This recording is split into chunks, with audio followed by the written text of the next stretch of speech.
Good afternoon. Dan here with Foul Play. I'm about to give the bird's favorite treat ever. Cheese. It's astounding how much they love this stuff. Follow me.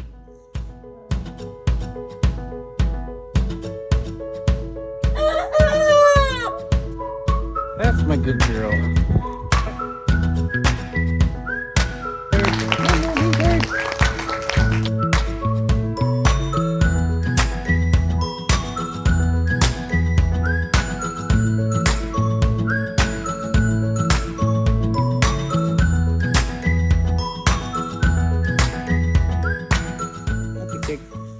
Who wants cheese? Who wants cheese? Who wants cheese? This is string cheese, by the way. We discovered that the chickens love cheese quite by accident, as we were just giving them some leftover scraps that had cheese on it, and then all of a sudden we found the cheese was the only... You little thief! You little thief! Cheese was the only thing they ate off of it. They don't care what kind of cheese it is. They absolutely love cheese. They hear you opening the package. Dixie chick, honey, do you need some? There you go, honey. Oh, kind of slow. Here, Dix. Here, Dixie. There you go.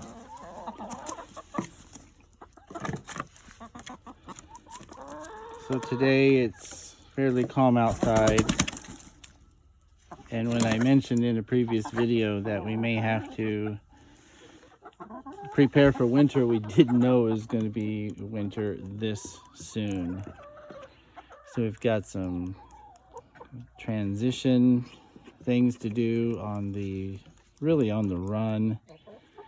Last year we put plastic up, heavy duty plastic up on the north side of the run to keep rain and water and wind out of the run and make the space a lot more dry and comfortable.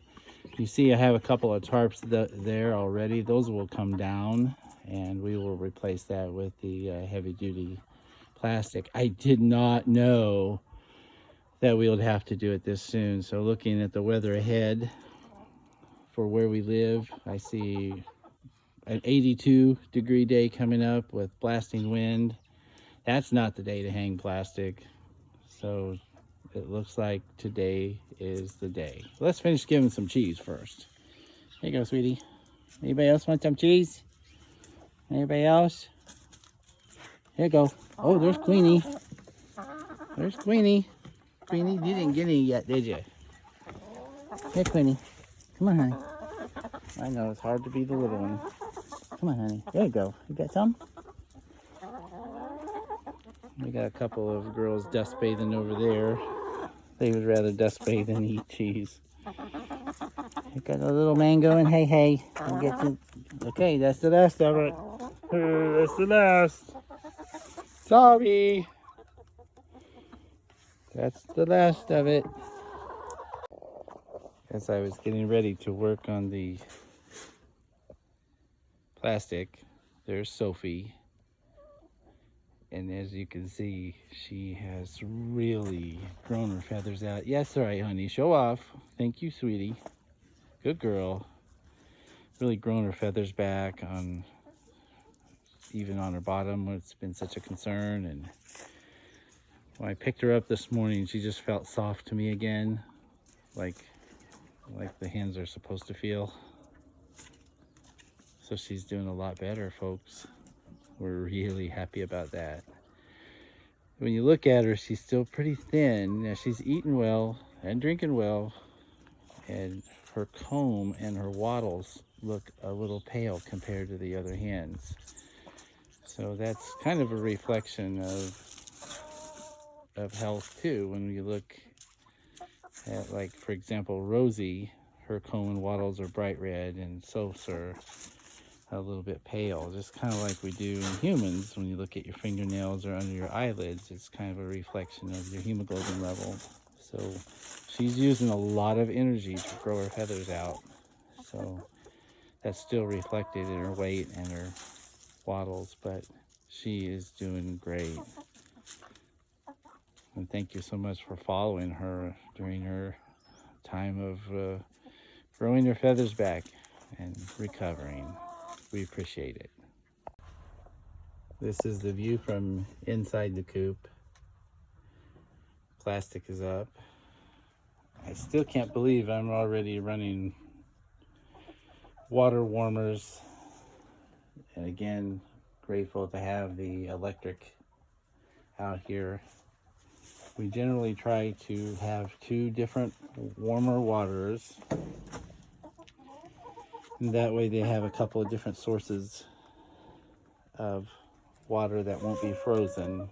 It's going to be more of an issue later in the year, but it's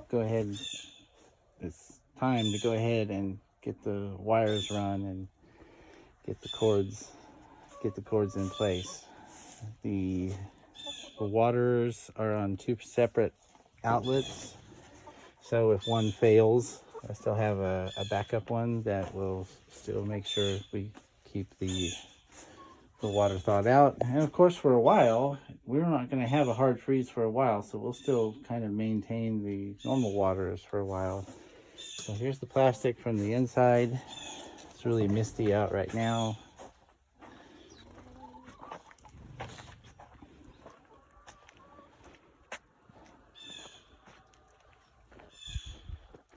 And the finished product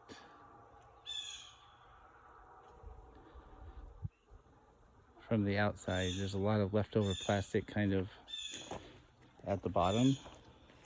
And we can actually roll that up and let air in in a few days it's going to be like 80 something. So we still have I didn't button everything totally down at the bottom yet, so we still have the ability to kind of roll it up and get air through the coop and the run if we need to. And that way the south wind, when it blows, it won't necessarily blow all this plastic off, because it can be blown around quite hard. I don't even know what else to say. It could theoretically blow that plastic off. So it's wise to leave some access for a little bit before we button it up for the total winter. So there we are, trying to get winterized. Right, Barney? He needs a scarf on. I forgot. We got to get his scarf back on. Neighbor made him a scarf years ago. And you can see all the blackberries. Some of them may very well ripen in a day or so when it really warms up. But these are still have a lot of blackberries. Who wants a blackberry? Soph, want a blackberry? There you go. Yeah, good girl. Thanks for watching. This is Foul Play. We'll see you next time.